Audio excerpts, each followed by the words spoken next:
শ্যামনগর মুলাজোর কালীবাড়ির মাঠ বিক্রির চক্রান্তের বিরুদ্ধে শ্যামনগর নাগরিক মঞ্চের বিক্ষোভ মিছিল। নিশিদিন হসপিটাল, অর্থ সব নয়, পরিষেবাই আসল কথা। ঠিকানা রবীন্দ্রপল্লী, কল্যাণী হাইরোড, ওয়ার্ল্ডস মোড়ের নিকটে। যোগাযোগ 8617778276। প্রাচীন শ্যামনগর মুলাজোর কালীবাড়ির মাঠ বিক্রি করার চক্রান্ত হচ্ছে বলে অভিযোগ তুলে শ্যামনগরে বিক্ষোভ মিছিল করলেন শ্যামনগর এলাকার বাসিন্দারা।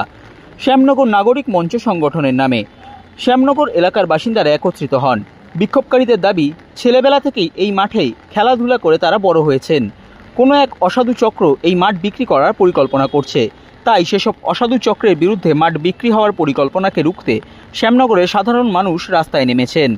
এই দিন সেই মতো এক বিক্ষোভ মিছিলেও সামিল হন শ্যামনগর এলাকার কচিকাচাদের নিয়ে নাগরিকেরা। সমস্ত রকম কার্যকলাপ যত আছে আমাদের এই পাড়ার মধ্যে, সেখানে এখানে দুর্গা পুজো হয়, এখানে ক্রিকেট একাডেমি চলে, এখানে ফুটবল প্রশিক্ষণ চলে,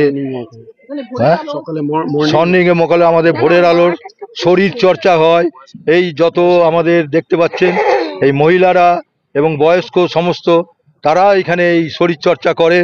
এই সমস্তগুলো আমাদের এখানে হয়। অন্যান্য যে অনুষ্ঠানগুলো হয়, এখানে একটা বিরাট মেলা হয়। সেই মেলার সময় যারা যাত্রীরা আসে তারা এখানে বসে এখানে সেই একটু বিশ্রাম নেন।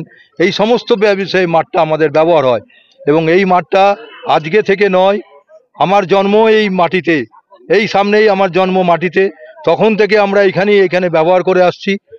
তাদের কোনো যদি প্রবলেম থাকে তারা আমাদের কাছে কোনো আগে এই প্রবলেম বলেনি।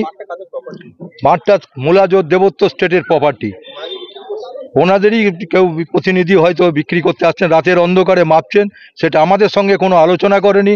আমাদের সঙ্গে আলোচনা করলে সমস্যাগুলো আমরা নাই সেটা বুঝে দেখতাম কি সমস্যা আছে, কতটা সাহায্য করা যেতে পারে, কতটা কি করা যেতে পারে।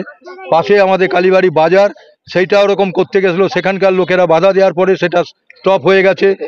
কালীবাড়ি না, এখানে মেলার যে কমিটি আছে সেখানেও ওনারা এটাতে আমাদের মনে হচ্ছে কিছু দালাল গোষ্ঠী তারা এটাকে নিয়ে বিক্রি করে নিজেদের পকেট ভরাবার জন্য করছে। এটাতে আমাদের মুলাজোর কালীবাড়ির কোনো রকম কোনো উপকার হয় না। এর আগে সংস্কৃত কলেজ ছিল, যে সংস্কৃত কলেজটা একদম ইউনিভার্সাল, বাইরে থেকে কোনো চিঠি এলে পারে খালি মুলাজোর সংস্কৃত কলেজ লিখলেই সেই চিঠি পৌঁছে যেত। তার জন্য কোনো স্টেট দরকার হতো না, কোনো কান্ট্রি দরকার হতো না, কোনো রকম পোস্ট অফিসের দরকার হতো না। সেই সাংস্কৃতিক কলেজটা তখনকার ওই রকম একটা ট্যাক্স বাকি আছে করে সেখানে দেয়া হয়েছিল এবং তখন বলা হয়েছিল অন্যান্য ট্যাক্স সেইগুলো সব মকুব হয়ে যাবে, কিন্তু তারপর থেকে সেই কোনো হয়নি। আমরা সেই জন্য আমরা সেইভাবেই করে যাচ্ছিলাম, কিন্তু ইদানিং এই দেখা যাচ্ছে বলে আমাদের গোটা পাড়া এবং আমাদের এখানে যত সংগঠন আছে সকলের থেকে আমরা এইটা আজকে একটা মেমোরেন্ডাম দিলাম যে মাঠ বিক্রি করা হবে না। এরপরে তাদের সঙ্গে আলোচনার স্তরে এগিয়ে দেব। এবং আমি ছোটবেলা থেকে এই মাঠটা দেখে আসছি। এই মাঠেই আমার বাবা কাকারা জেঠুরা খেলাধুলা করে বড় হয়েছেন। এই তাদেরই বন্ধু বান্ধব যারা আছেন তারা এখানে খেলাধুলা করেছে, আড্ডা মেরেছে এবং আমরাও নিজেরা খেলাধুলা করেছি। আমরা চাইবো আমাদের ভবিষ্যৎ প্রজন্মও যেন এই মাঠেই খেলাধুলা করতে পারে।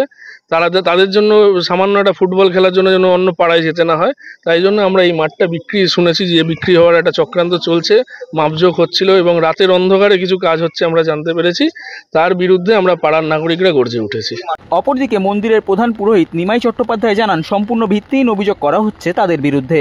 এটুকু আমি জানি যে মাঠটা হচ্ছে বর্তমানে যে মহারাজ রয়েছে শ্রীজিৎ কুমার ঠাকুর, ওনারই মাঠ। এটা ট্রাস্টি বোর্ড বলে নেই, ট্রাস্টি বোর্ড বলে এনার ব্যক্তিগত মালিকানা। এখনও ট্রাস্টি বোর্ড হয়তো ওখানে আছে, কিন্তু মুলাজোর স্টেটে কোনো ট্রাস্টি বোর্ড নেই, এটা ব্যক্তিগত মালিকানা হিসেবে আমরা বুঝি। এই যে মাঠ দেখছেন বা সাইড যে সম্পূর্ণটা কিন্তু মাঠ নয়, ওপাশে খেলাধুলা হতো, কিন্তু এই সাইডে দেখবেন বাড়ি ছিল, যেমন একটা ভাঙা বাড়ি আছে, এটা কিন্তু কাছারি বাড়ি ছিল। আর এ পাশে দেখবেন যেটা মাঠ আরও বলছে, এ পাশে রাজবাড়ি ছিল, এখানেও কিন্তু লোকরা বসবাস করতেন, ওনারা এসে থাকাথাকি করতেন। সেটা যে কোনো কারণে ভেঙে গেছে, ভেঙে যাওয়ার পর সেটাকে বিলুপ্ত করে দেওয়া হয়েছে, ওটাকে এখন মাঠ হিসাবে দেখানো হচ্ছে। এ পাশে যেটা আছে কাছারি বাড়ি, সেটা দেখবেন এখন একটা ভগ্নদশা পড়ে আছে, এটা মাঠ হিসাবে নয়, এটা বাড়ি হিসাবেই, এটা মিউনিসিপ্যালিটির কাছেও এর প্ল্যান আছে, সব কিছুই আছে। কিন্তু আমার এ বিষয়ে জানা নেই যে এই মাঠ বিক্রি হচ্ছে বা কোনটা বিক্রি হচ্ছে কোনটা বিক্রি হচ্ছে না, আমার কোনো কিছু এ বিষয়ে জানার নেই। এই অভিযোগ সম্পূর্ণ ভিত্তিহীন অভিযোগ। আমার মনে হয় কিছু ব্যক্তি এই অসাধু চক্র যখন বলছে যুক্ত আছে, আমিও বলছি এর সাথে কিছু অসাধু চক্র যুক্ত আছে, তারা এটাকে করে একটা নোংরা খেলায় নেমেছে। আমার প্রধান পুরোহিত হিসাবে আমি এটুকু বলতে পারি, আমার এ বিষয়ে কোনো কিছু জানা নেই, আমার কোনো কিছু বলারও নেই। শুধু এটুকু বলতে পারি, আমার ওনার কাছে যা পার্সোনাল বক্তব্য, উনি বলেছিলেন যে এটা একটা মিউনিসিপ্যালিটি থেকে কি ট্যাক্সের ব্যাপার হয়েছে, সেই হিসেবে আমরা জায়গাটাকে মাপিয়ে আমার ট্যাক্সের যেটা কতটা কি আছে ট্যাক্সটা আমি ক্লিয়ার করব, সেই হিসাবে মাপিয়েছি। আর এটা যে আমার বিক্রি বা কিছু, সে উনি কোনো কিছু বলেননি আমাকে, আমি জানিও না। রাজ পরিবারকে কিছু জানিয়েছেন? রাজ পরিবারকে জানিয়েছি বলতে শুনুন, এটা এরা খেলছে, এই বিষয়ে আমি কোনো কিছু কাউকে বলার মধ্যে প্রয়োজনই মনে করিনি। নিশিদিন ডায়াগনস্টিক সেন্টার, এ কমপ্লিট ডায়াগনস্টিক সলিউশন। আমাদের ঠিকানা 144/1 সেন্ট্রাল রোড, আনন্দপুরি, ব্যারাকপুর, কলকাতা 122। আমাদের যোগাযোগ 9875338719। সাধ্যের মধ্যে স্বপ্নের ফ্ল্যাট খুঁজছেন? লাবণ্য গ্রুপের পক্ষ থেকে ব্যারাকপুর হরিসভা মন্দিরের নিকটে সোনাঝুরি আবাসন। থাকছে lift, top floor, set, 0% GST। এছাড়াও থাকছে ব্যাংক লোনের সুব্যবস্থা। ফ্ল্যাট বুকিং চলছে। আমাদের যোগাযোগ 7278200456।